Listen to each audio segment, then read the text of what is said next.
Good evening, Mangalore. You're tuned into Daily News Podcast, your prime source for local insights and beyond. Today's stories will take you from the heart of our community to the broader national stage, covering everything that matters. Let's dive into the news that shapes our world. In a tragic incident, Mohammed Hashir, a resident of Ganada Bedu in Kannuradyar, breathed his last due to a heart attack in Wayanad, Kerala. The 32-year-old was a dedicated employee at Infosys. He was the son of the renowned Prakash Bedi businessman G.B. Bava from Mangaluru and the grandson of the late Hassan Musliar of Mularapatna. Mohammed Hashir leaves behind his wife, a 1-year-old daughter, grieving parents, and a wide network of relatives. Our thoughts and prayers are with the bereaved family during this difficult time. In a proud moment for Nitte Meenakshi Institute of Technology in Bengaluru, a team of final-year students from the Department of Electrical and Electronics Engineering has secured the first place at the Matrix University Awards 2025. Their project, focused on enhancing mobility for disabled individuals through an adaptive electric vehicle design, stood out among 70 submissions from institutions in Karnataka and neighboring states. Guided by Dr. Shafali Jagwani, the talented students, Pratham Tamsi, Sarvesh Bhatt, Sankalp Dalvi, and Sumathi B.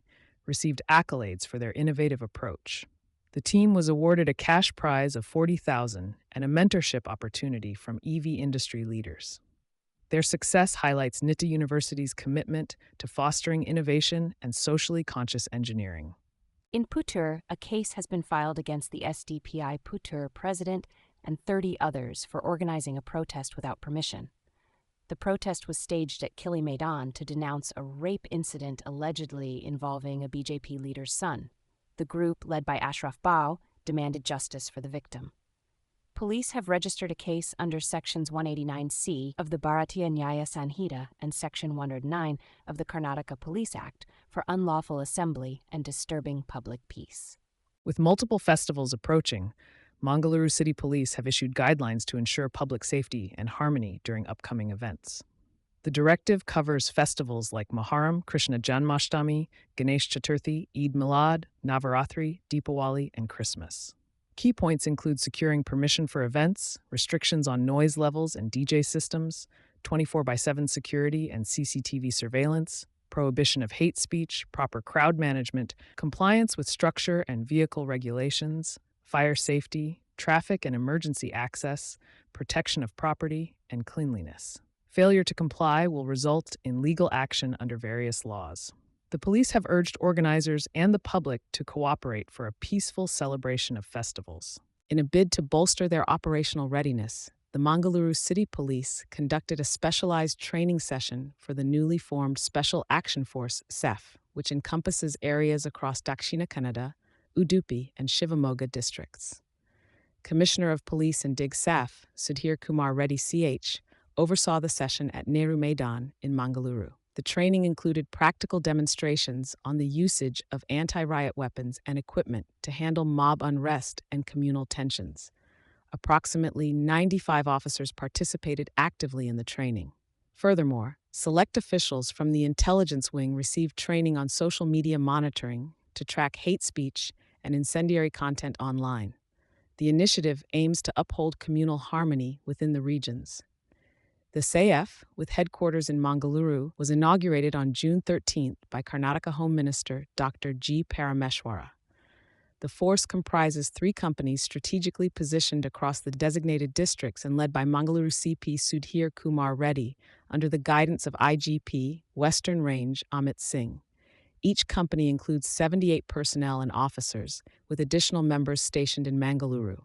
The Indian Meteorological Department has predicted heavy rainfall in Karnataka over the next week, with coastal districts like Dakshina Kannada, Uttara Kannada, and Udupi likely to experience very heavy rain. The monsoon trough and offshore trough are influencing these weather patterns. Belagavi in north interior Karnataka is expected to receive heavy rain, while in south interior Karnataka, Chikmagaluru, Hassan, Shivamogga, and Kodagu may also face heavy rainfall. Several other districts are likely to have light to moderate rain with gusty winds. The Meteorological Center in Bengaluru has issued warnings for flood and landslide-prone areas, urging residents to stay vigilant and follow local advisories. Stay tuned for more updates as the situation unfolds. In a major development in a 15-year-old case, Manjeshwar MLA AKM Ashraf, along with 2 others, has been sentenced to 3 months in prison by the Kasaragod court for assaulting the Deputy Tahsildar of Manjeshwar. The other convicts are IUM workers Bashir Abdullah and Kayinhi alias Abdul Kader. The court has also imposed a fine of $20,000 on them. If they fail to pay the penalty, they will have to serve an additional 1 month in prison. Ashraf, who was an IUML worker at the time of the incident, has announced his intention to appeal to the High Court against the court's decision. In a recent development, heavy downpour has caused the Kumaradara bathing ghat in Kuki Subramanya to be completely submerged. The river water has engulfed the area, even surrounding the nearby luggage room. As a safety measure, devotees have been advised against going to the riverside. Security personnel have been stationed at the site to ensure safety. Furthermore, temple officials have prohibited devotees from taking a holy dip in light of the current situation. Stay tuned for further updates on this developing story. In a tragic incident in Manipal near MIT, a 65-year-old woman named Vinoda lost her life after being hit by a speeding bus on her way back from dropping her grandchildren off at home. The incident occurred near the Manipal Institute of Technology as the bus was on its way to Dharmasthala. The impact was fatal, causing the immediate demise of Vinoda. The Manipal police have taken necessary action by registering a case related to the accident. Our thoughts and prayers are with the family and loved ones of the deceased during this difficult time. Over 25 passengers, including 14 students, were injured in a collision between 2 buses in Surathkal. The drivers of both buses were also hurt. One bus was traveling from Cheliaru to Madhya, while the other was reportedly on the wrong side of the road. 4 passengers sustained serious injuries. Mangaluru North Traffic Police have registered a case. In other news, the Instagram accounts of Pakistani actors Mara Hokane, Saba Kamar, Ahad Razamir, Yumna Zaidi, and Danish Timur. IAS officer Rohini Sinduri has been appointed as the Udupi District in-charge secretary by the state government. She is currently serving as the secretary of the Labor Department. In her new role, she will oversee project implementation, review, grievance redressal, and surprise inspections in the district. The position had been vacant since the retirement of the previous incumbent, Satyavati. Congratulations to Rohini Sinduri on her new assignment.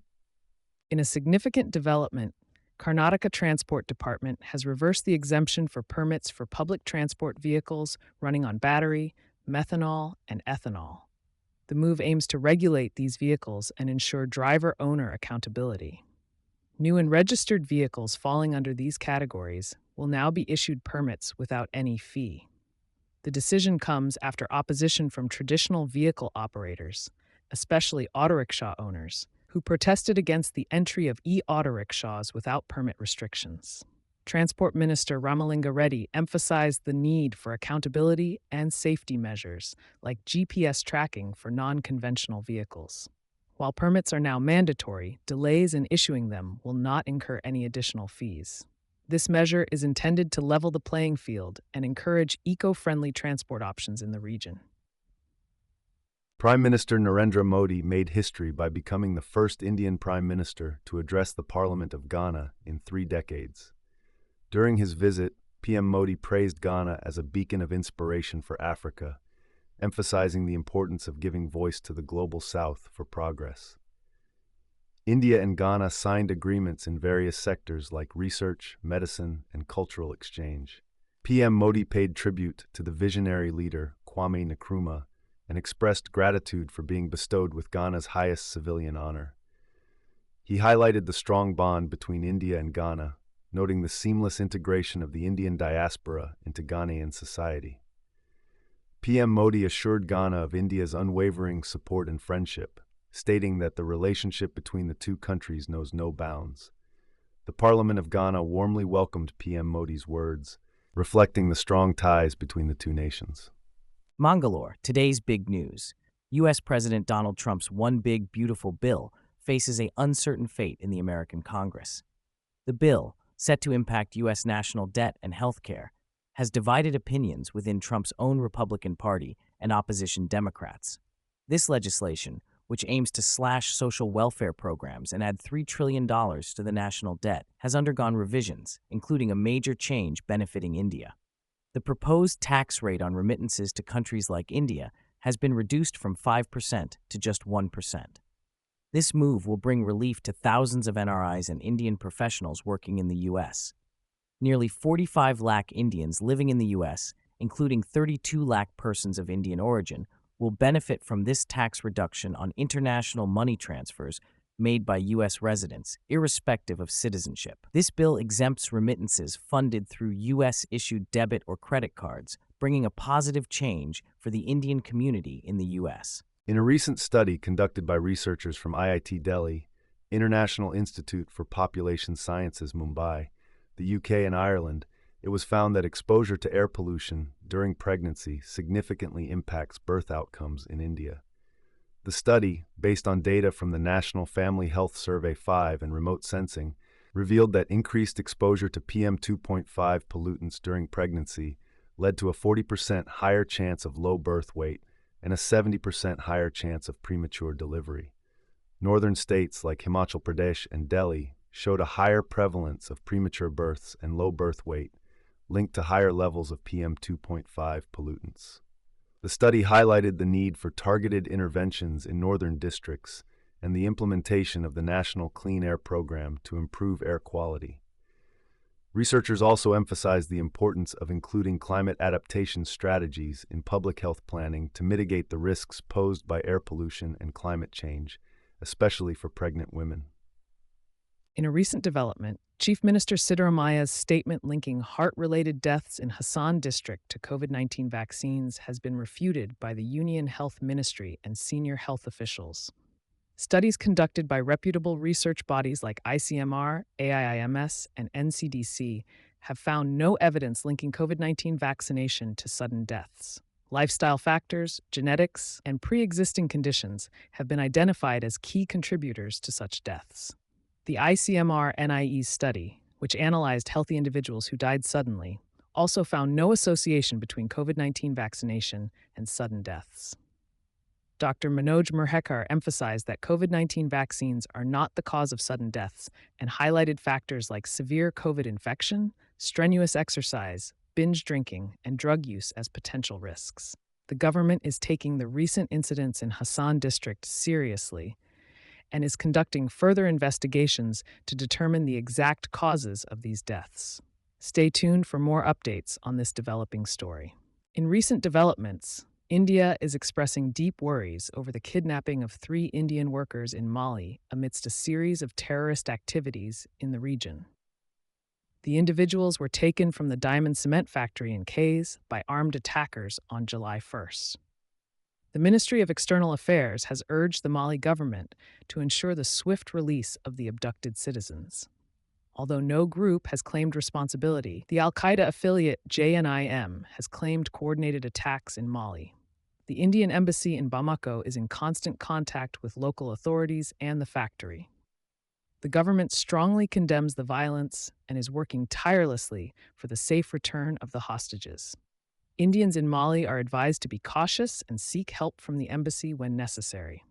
The MEA reassures its support for the safe return of the kidnapped nationals. In a disturbing incident at a famous coffee joint in Mangaluru, an employee faced a violent assault for denying extra coffee cups to customers. The incident unfolded at the Nama Filter Coffee in Seshadripuram, where a group of men attacked the staff member after being refused an additional cup. The entire altercation was captured on CCTV cameras at the cafe. The employee, who tried to enforce the cafe's policy, was verbally abused, physically assaulted, and ultimately overpowered by the group. The Seshadripuram police station has received a complaint regarding the incident, and investigations are ongoing to bring the perpetrators to justice. Prime Minister Narendra Modi was honored with the Officer of the Order of the Star of Ghana by Ghanaian President John Dramani Mahama for his exceptional leadership. Modi graciously accepted the award on behalf of the 140 crore Indians, emphasizing the strong bond between Ghana and India. The Ministry of External Affairs highlighted that the award symbolizes Modi's remarkable statesmanship and global influence. Expressing gratitude, Modi pledged to further strengthen the friendship between the two nations. This prestigious award acknowledges the historical ties and shared democratic values, deepening the bilateral partnership. Modi's visit marks a historic moment, enhancing the India-Ghana relationship through a comprehensive partnership. The recognition serves as a testament to the enduring bond between the two countries, fostering mutual growth and cooperation.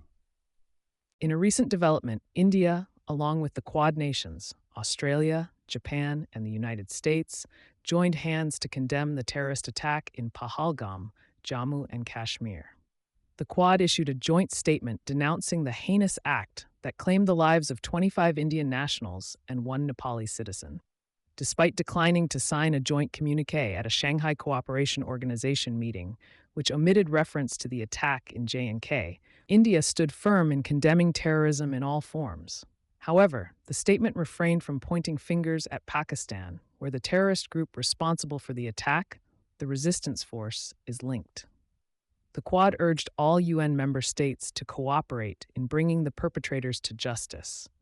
While several nations condemned the attack, many hesitated to call out Pakistan for sponsoring terrorism.